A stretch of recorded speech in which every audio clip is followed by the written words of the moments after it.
रात 9 बजे की पहली बड़ी खबर। बिहार के नए कानून मंत्री कार्तिकेय सिंह उर्फ कार्तिक मास्टर कानूनी चक्कर में फंस गए। अपहरण के एक मामले में कानून मंत्री कार्तिकेय सिंह के खिलाफ वारंट जारी हुआ। पटना में अपहरण के मामले में कार्तिकेय सिंह को कल कोर्ट में पेश होना था, पर कार्तिकेय सिंह कोर्ट में पेश नहीं हुए, बल्कि कल बिहार के नए मंत्रिमंडल में कार्तिकेय शपथ ले रहे थे। कार्तिकेय सिंह ने अभी तक ना तो कोर्ट के सामने सरेंडर किया है, ना ही जमानत के लिए अर्जी दी है। साल 2004 में राजीव सिंह किडनैपिंग केस में कार्तिकेय आरोपी है।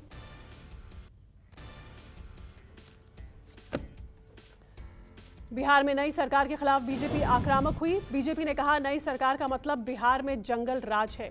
सीएम नीतीश ने किसी भी जानकारी होने से इनकार किया। बिहार के कानून मंत्री कार्तिकेय सिंह पर नीतीश कुमार ने कहा कि उन्हें कार्तिकेय के मामले की जानकारी नहीं है। आपको बता दें कि कार्तिकेय को कानून मंत्री बनाया गया है और अब एक पुराने मामले को लेकर वो घिर गए हैं। आरजेडी के राष्ट्रीय अध्यक्ष लालू प्रसाद यादव दिल्ली से पटना पहुंचे हैं। पटना में लालू यादव ने कानून मंत्री कार्तिकेय का बचाव किया। लालू यादव ने सुशील मोदी को झूठा करार दिया। लालू यादव से सीएम नीतीश कुमार ने पटना में मुलाकात की। बिहार के बाहुबली नेता आनंद मोहन पर जांच कमेटी का बड़ा खुलासा। सहरसा पुलिस की जांच के मुताबिक आनंद मोहन न्यायिक हिरासत में होने के बावजूद कानून का सरेआम उल्लंघन करते हुए पाए गए। जांच रिपोर्ट में खुलासा हुआ है कि आनंद मोहन वाकई जेल से बाहर घूमते हुए देखा गया। आनंद मोहन ने सरकारी गेस्ट हाउस में रात बिताई। खगड़िया के सरकारी गेस्ट हाउस में रात बिताई।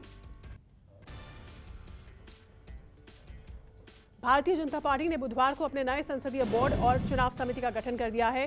बीजेपी के इस संसदीय बोर्ड में कुल 11 नेताओं को जगह दी गई है। इसके साथ ही संसदीय बोर्ड में बीजेपी के 3 नए चेहरों को भी जगह दी गई है। साथ ही केंद्रीय मंत्री नितिन गडकरी और मध्य प्रदेश के मुख्यमंत्री शिवराज सिंह चौहान को संसदीय बोर्ड में जगह नहीं मिली है। अगली खबर का रुख करते हैं। दिल्ली के सीएम अरविंद केजरीवाल ने शुरू किया make in India number 1 campaign. लड़ाई झगड़े से 75 साल बर्बाद कर दिए, अब एक परिवार की तरह आगे बढ़कर देश को नंबर 1 बनाना है। केजरीवाल ने कहा, जनता को देश को आगे बढ़ाने के लिए साथ आना होगा। जम्मू कश्मीर में कश्मीरी पंडितों पर हमलों को लेकर कश्मीरी पंडितों का गुस्सा फूटा। कश्मीरी पंडितों ने हाथ में बैनर पोस्टर लेकर प्रदर्शन किया। कल शोपिया में 2 कश्मीरी भाइयों पर आतंकियों ने फायरिंग की थी, जिसमें एक की जान चली गई थी और दूसरा भाई गंभीर रूप से घायल है। कश्मीरी पंडितों के प्रदर्शन को देखते हुए चप्पे चप्पे पर सुरक्षा बढ़ा दी गई है। घाटी में पिछले 8 महीने में 27 हत्याएं हुई हैं। कश्मीरी पंडितों ने सुरक्षा की मांग की है। अमृतसर में एसआई की गाड़ी में ग्रेनेड लगाने वाले दोनों आरोपियों को गिरफ्तार कर लिया गया है। स्पेशल सेल की माने तो दोनों आरोपी विदेश भागने की फिराक में थे। दोनों आरोपी तरनतारन पट्टी जिले के रहने वाले हैं। दोनों को दिल्ली से गिरफ्तार किया गया है।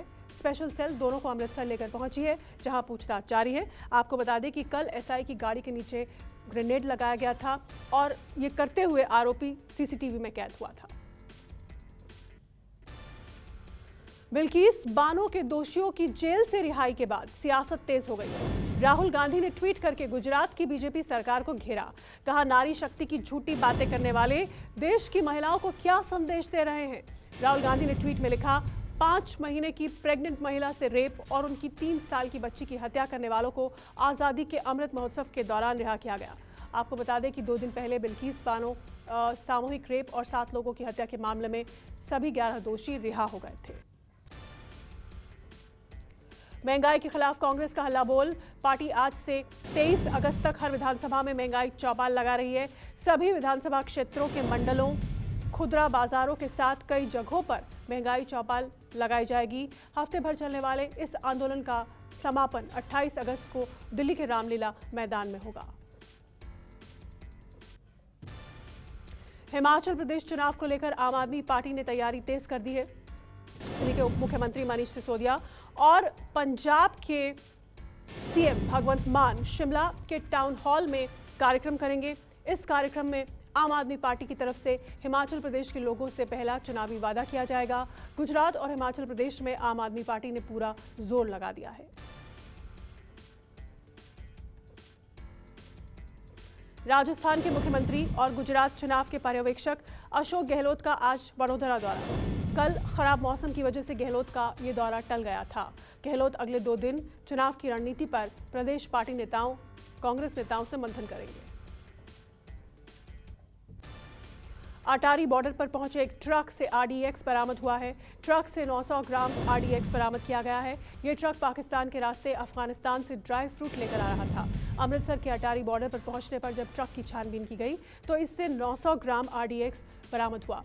पुलिस के साथ कस्टम्स विभाग के अधिकारी जांच में जुटे हुए हैं।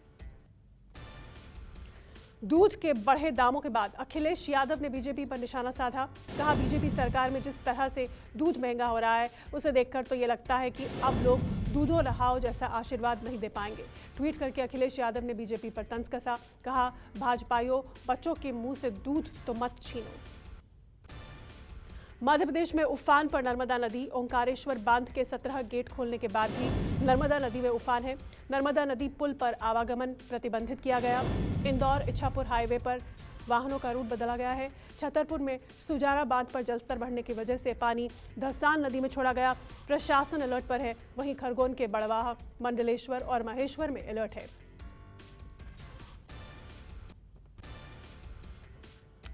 महाराष्ट्र के गोंदिया में बड़ा ट्रेन हादसा। सुबह 5:30 बजे के करीब पैसेंजर ट्रेन और मालगाड़ी के बीच टक्कर हुई। रेलवे के मुताबिक 2 यात्री घायल हुए। ट्रेन हादसे के बाद ट्रेन यातायात प्रभावित हुआ। ट्रेन छत्तीसगढ़ के बिलासपुर से राजस्थान के जोधपुर जा रही थी। इस दौरान मालगाड़ी और पैसेंजर ट्रेन आपस में टकरा गए। टक्कर के बाद थोड़ी देर में रेल यातायात फिर शुरू हुआ। ओडिशा में बाढ़ से 10 जिलों के 2 लाख लोग बेघर हुए। धामनगर, भंडारी पोखरी, चांदबली और टिहरी प्रखंडों में बैतरनी और शालंदी नदी में बाढ़ आने से जनजीवन अस्त व्यस्त हो गया है। बाढ़ का कहर झेल रहे लोगों के लिए राहत की खबर नहीं है। मौसम विभाग के मुताबिक अगले कुछ रोज ऐसा ही मौसम रहने की पूरी संभावना है। देश में 24 घंटे में कोरोना के 9,000 से ज्यादा नए मरीज। 15,000 से ज्यादा लोग कोरोना से ठीक हुए। सक्रिय मरीजों का आंकड़ा घटकर 1,05,000। दिल्ली में कोरोना ने बढ़ाई चिंता। 7 महीने बाद दिल्ली में पॉजिटिविटी रेट 20% के करीब पहुंचा। दिल्ली के हॉस्पिटल अलर्ट पर।